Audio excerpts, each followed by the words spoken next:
మీ shop లో sweets అన్ని నేత్తో తయారు చేసింది? అసలు సిసలైన నేత్తో తయారు చేయబడిన స్వీట్లు సార్. ఓహో, మరేం లేదయ్యా, రేపు పెద్ద పార్టీ ఉంది, దానికి ఆర్డర్ ఇద్దామని. ఏ షాప్ అయితే బెటర్ గా ఉంటుందా అని ఆలోచిస్తున్నాను. తినచూడండి సార్, మీకే తెలుస్తుంది. ఒరే ఒక స్వీట్ పెద్దార్థులకి కమిషన్ కూడా ఇస్తామండి.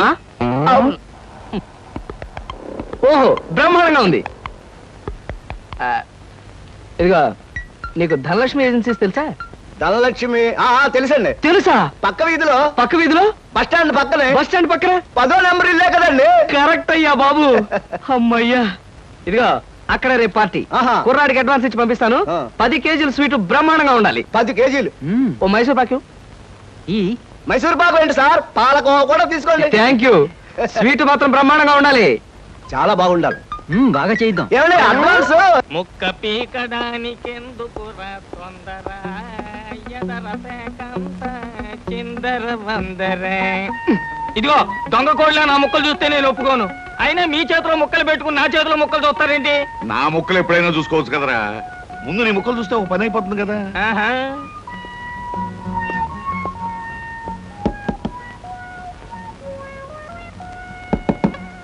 జోకర్లు బెదురుతాయి.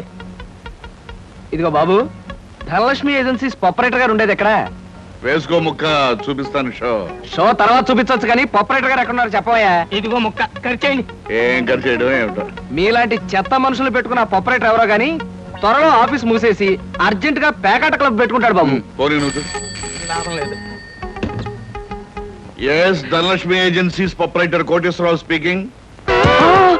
అవునవునవును, మీకు సరుకు పంపించాలి, కాకపోతే సేల్స్ మెన్ ప్రాబ్లం వల్ల వెంటనే పంపించలేకపోయాను. అలాగే త్వరలోనే పంపిస్తాను. ఓకే సార్, ప్రొపరేటర్ గారు మీరా?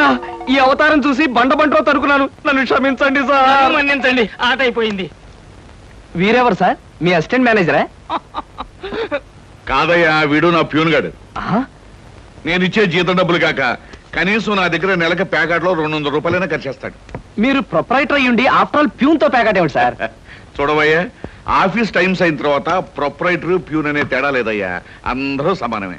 అవును, ఇంటర్వ్యూకి వచ్చినట్టున్నావు, నీ పేరేంటి? కృష్ణ సార్.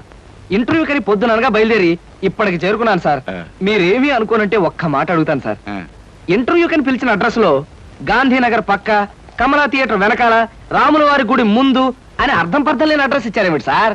చూడు కృష్ణ, నేను ఇవ్వాలనుకున్నది సేల్స్ మెన్ ఉద్యోగం. సేల్స్ మెన్ అనేవాడు ఊరంతా తిరగటం, ఎలాంటి అడ్రస్ అయినా పట్టుకోగలగటం మొదటి క్వాలిఫికేషన్. ఆ క్వాలిఫికేషన్ ఉన్నవాడే ఇక్కడికి రాగలడని అడ్రస్ అలా ఇచ్చాను. 8 మందికి గాను నువ్వు అక్కడ వచ్చావు కనుక ఫస్ట్ టెస్ట్ లో పాస్ అనేట్టు. Thank you sir, thank you very much. Second test ఏమిటి సార్? అచ్చు యంత్రాన్ని కనిపెట్టింది ఎవరయ్యా? అచ్చు యంత్రాన్ని జాన్ గ్యూటన్బర్గ్. కరెక్ట్. మొఘలాయి సామ్రాజ్యాన్ని స్థాపించింది ఎవరు? బాబరు. కరెక్ట్. జపాన్ కరెన్సీని ఏమంటారు? యంగ్. కరెక్ట్. సార్, మీరు అడిగిన ఒక్క ప్రశ్నకి నాకు సమాధానం తెలియదు. మీ ప్యూన్కి అన్నీ తెలుసు, నాకంటే అతనే బెటర్ అనుకుంటాను మీ సేల్స్ మెన్ ఉద్యోగానికి. నేను వేసిన అక్కర్లేని ప్రశ్నలకు జవాబులు తెలుసు కనుకే వీడు జవాన్ పోస్ట్ లో ఉన్నాడు. ఇలాంటి ప్రశ్నలకు జవాబులు తెలియకపోవడమే సేల్స్ మెన్ క్వాలిఫికేషన్. కనుక నువ్వు 2వ టెస్ట్ లో కూడా పాస్ అయ్యావు. ఇక 3వ క్వాలిఫికేషన్ ఏమిటంటే మన సరుకుల గురించి అబద్ధాలు చెప్పడం. ఏది, ఒక్క అబద్ధం గబుక్కుని చెప్పు. మీరు భలే అందంగా ఉంటారు సార్. అసలేవయ్యా, నా గురించి కాదు, నేను అడిగేది అబద్ధాన్ని గురించి. నేను ఇంతకు ముందు చెప్పింది అబద్ధమే sir. Correct. You are appointed as the salesman. రేపే వచ్చి డ్యూటీలో జాయిన్ గా. Thank you sir. ఇంతవరకు మన వాళ్ళు ఎవరు నెహ్రూ నగర్ ఏరియా టచ్ చేసినట్లేదు. ఇవాళ అటువైపు దండయాత్ర చేద్దామని చూస్తున్నారు. Very good. అది సరే కృష్ణ, మన వాళ్ళెవరు కాళ్ళు గడ్డాలు పుచ్చుకుపతి వల్ల ఒక్క ఆట కూడా తేలేకపోతున్నారు. మరి నువ్వేమో నెలకు 30-40 ఆటలు తీసుకొస్తున్నావు. ఏమిటయ్యా నీ టెక్నిక్? నా టెక్నిక్ మాటల్లో చెప్పేది కాదు సార్. ఓరి సౌజ్ఞలో చెప్తావా? అది కాదు సార్, నేను కస్టమర్స్ తో డీల్ చేస్తున్నప్పుడు మీరు కళ్ళారా చూస్తే మీకే తెలుస్తుంది. అయితే నేను కూడా ఇవాళ నీతో పాటు వస్తానయ్యా. మీరు కూడా నాతో పాటు రావచ్చు. కాకపోతే మీరు ఇలా సూటు బూటు వేసుకుని ప్రొపరేటర్ నా వెంట వచ్చారనుకోండి, వీడు సన్నా సేల్స్ మెన్ రా, వీడి వల్ల కాక ప్రొపరేటర్ వెంటేసుకు తిరుగుతున్నాడని మన ప్రోడక్ట్ ను అనుమానించే అవకాశం ఉంది. అమ్మో, మరైతే ఎలాగయ్యా రావటం? మీరేమీ అనుకోకపోతే నా వెంట మీరు రావడానికి ఓ మహత్తరమైన ఐడియా చెప్తాను. ఏమిటయ్యా అది? Good morning sir. Good morning. Potharaju,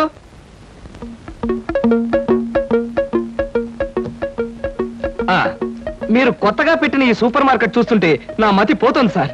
అసలు మీ సూపర్ మార్కెట్ దెబ్బకి సిటీలో ఉన్న సూపర్ మార్కెట్లన్నీ fat. Thank you. By the way, నా పేరు Krishna, Dhanalakshmi agencies sales representative ని. Glad to meet you. Very nice to meet you sir. వీడు మా బాయ్. అదే పోతరాజు, నా పర్సనల్ అసిస్టెంట్. మీరు వచ్చినందుకు నాకు చాలా సంతోషం. రండి కూర్చోండి. Thank you.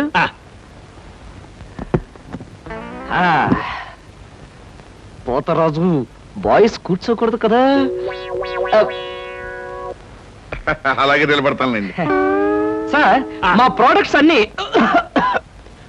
కొంచెం మంచినీళ్ళు ఇప్పిస్తారా? బాయ్ బయటికి వెళ్ళాడు. ఒరేయ్, నన్ను ఊరే అంటావా? పోతరాజు, బాయ్స్ ని అరే ఒరే అనక అయ్యా ఏమండి అనరు కదా. అవునవును, నేను బాయ్ని కదా. జగ్గులో వాటర్ ఉంది, అయ్యగారికి తెచ్చి. నేను నీళ్ళు తీసుకొచ్చి వాళ్ళ. లేకపోతే నేను తీసుకురావాలా? కదా పోతరాజు, ఇప్పుడు నువ్వు బాయ్ కదా. అవును, నేను బాయ్ని కదా. మీ బాయ్ ఏమిటి జోకర్ లాగా ఉన్నాడు? కొత్తగా చేరాడు, మొద్దు స్వరూపం, మీరేమనుకోకండి. ఆహా, మిమ్మల్నే సార్. ఓహో, ఏమిటయ్యా? ఒక్కసారి కళ్ళజోడు తీయండి సార్. ఆ, అరే రే, ఏమిటయ్యా? Face reading sir. ఫేస్ రీడిగా? ఆ మొహాన్ని పట్టి ఆ. అవతల మనిషి యొక్క మంచి చెడు చెప్పడం. దాన్ని నేను 6 సంవత్సరాల పాటు అలహాబాద్ లో ఐజిన్ ఓవర్ అనే ఆస్ట్రేలియన్ దొర దగ్గర ట్రైనింగ్ పొందా. మీరు ఇప్పుడు ట్రైనింగ్ పొందారు? ఈ దిక్కుమాల ఉద్యోగంలో చేరక ముందు. నువ్వు కాస్త నోరు మూసుకుని నిలబడు. ఒరే, ఆ ఫ్లాస్క్ లో కాఫీ ఉంది, పట్టుకురా. నేను కాఫీ తీసుకురావా? ఏంటి దొరలాగా మాట్లాడతాడు? ఒకప్పుడు బాగా బతికిన వెదాలండి. నేను వెధవనా? నువ్వు బాయ్వి కదా, వెళ్ళి కాఫీ పట్టరా. సార్, ఆ, మీ ఫేస్ చూస్తుంటే ఆ, చక్కటి భార్య, చుక్కల్లాంటి పిల్లలు, లక్షల ఆస్తి ఉన్నట్టు కొట్టొచ్చినట్టుగా కనిపిస్తోందండి. ఇక ఫ్యూచర్ లో మీకు గొప్ప చేంజ్ రాబోతోంది. గొప్ప చేంజ్. ఆ. అది ఏంటయ్యా? ఆడరేఖ, ఆస్తి రేఖ వరుసగా మీ రేఖలు కలవబోతున్నాయి. నిజంగా? అందులో ఆశ్చర్యపోవాల్సిందే ఉందండి. ఆ. మీ అందం, మీ పర్సనాలిటీకి ఏ ఆడదైనా ఇట్టే పడిపోతుంది. సిగ్గుపడకండి. కాకపోతే ఎంత తొందరలో పడబోతుందనే విషయం చెప్పాలంటే కొంచెం స్టడీ చేయాలి. ప్రస్తుతం నాకు టైం లేదు. మా సరుకు ఆర్డర్ తీసుకోవాలి కదండి, ఏదో పొట్టకుట్టు కోసం. పద పోతరాజు. మీ సరికి నేను ఆర్డర్ ఇస్తాను. ఏదో డీప్ గా స్టడీ చేయాలని చెప్పారే, చేయండి. కూర్చుని కూర్చుని. ముందా ఆర్డర్ సంగతి ఏదో మనం తేల్చేస్తే ఆ తర్వాత మీ ఫేస్ రీడింగ్ గురించి నేను తేల్చేస్తాను. ఆర్డర్ తీసుకోండి. ఇంకా ఏం కావాలి? ఓ ఫ్రూట్ సాలెడ్. Fruits order. వద్దులే, నేనే వెళ్ళి తీసుకొస్తాను. థ్యాంక్స్ రా.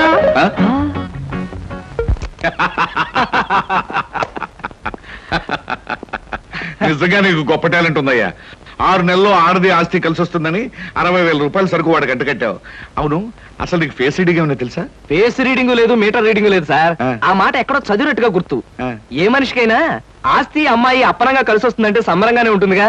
ఆ వీక్నెస్ పాయింట్ పట్టుకుని వాడి చిత్త కొట్టేశా. నాతో ప్యూర్ వేషం వేయించితే వేయించావు కానీ మహత్తరమైన నీ టాలెంట్ కనిపెట్టే అవకాశం కలగజేసావయ్యా. సరే కూర్చో. పర్వాలేదు సార్. పర్లేదు, కూర్చోవయ్యా.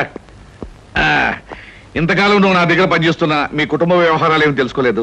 అసలు మీ వాళ్ళు ఎవరైనా ఉన్నారా? ఏమిటి మీ కుటుంబ పరిస్థితి? సాధారణంగా మా కుటుంబ విషయాలు చెప్పి ఎదుటి వారికి తలనొప్పి తెప్పించడం నాకు ఇష్టం లేదు. పోనీ తలనొప్పి తెప్పించకుండా క్లుప్తంగా చెప్పబోయా. అంత అభిమానంగా అడుగుతున్నారు కాబట్టి చెప్తున్నాను. నేను కాకుండా మా ఇంట్లో ఉన్న వ్యక్తులు 3. మా అమ్మ దైవభక్తి, ఎదుటి వాళ్ళ మీద అభిమానం, ఆప్యాయత కలిగిన దేవత లాంటి మనిషి. ఇకపోతే మా నాన్నగారు క్రితం జన్మలో తను త్యాగరాజు, తాన్సేన్ లాంటి గొప్ప సంగీత విద్వాంసుడని ఆయన ఉద్దేశం. తన రాగాలతో ప్రజలందరికీ రోగాలు తెప్పిస్తూ, తన ఆలాపంతో ప్రజలందరినీ హాహాకారాలు చేస్తుంటే పేటలో ఉన్న వాళ్ళందరూ గొంతు పిసిగేస్తామని వాళ్ళ నిర్ణయం తెలియజేశారు. దాంతో భయపడిపోయి ఆయన బాత్రూమ్ లోనే పాడుకోవడం హాబీగా పెట్టుకున్నారు. ఆ సుగుణమే కాకుండా పేకాట పిచ్చి కూడా ఉంది. పని పాట లేని వాళ్ళందరితో చేరి పేకాట్లో ఎప్పుడు ఓడిపోవడమే కాకుండా అప్పుడప్పుడు తన బట్టలు కూడా తాకట్టు పెట్టేస్తుంటారు.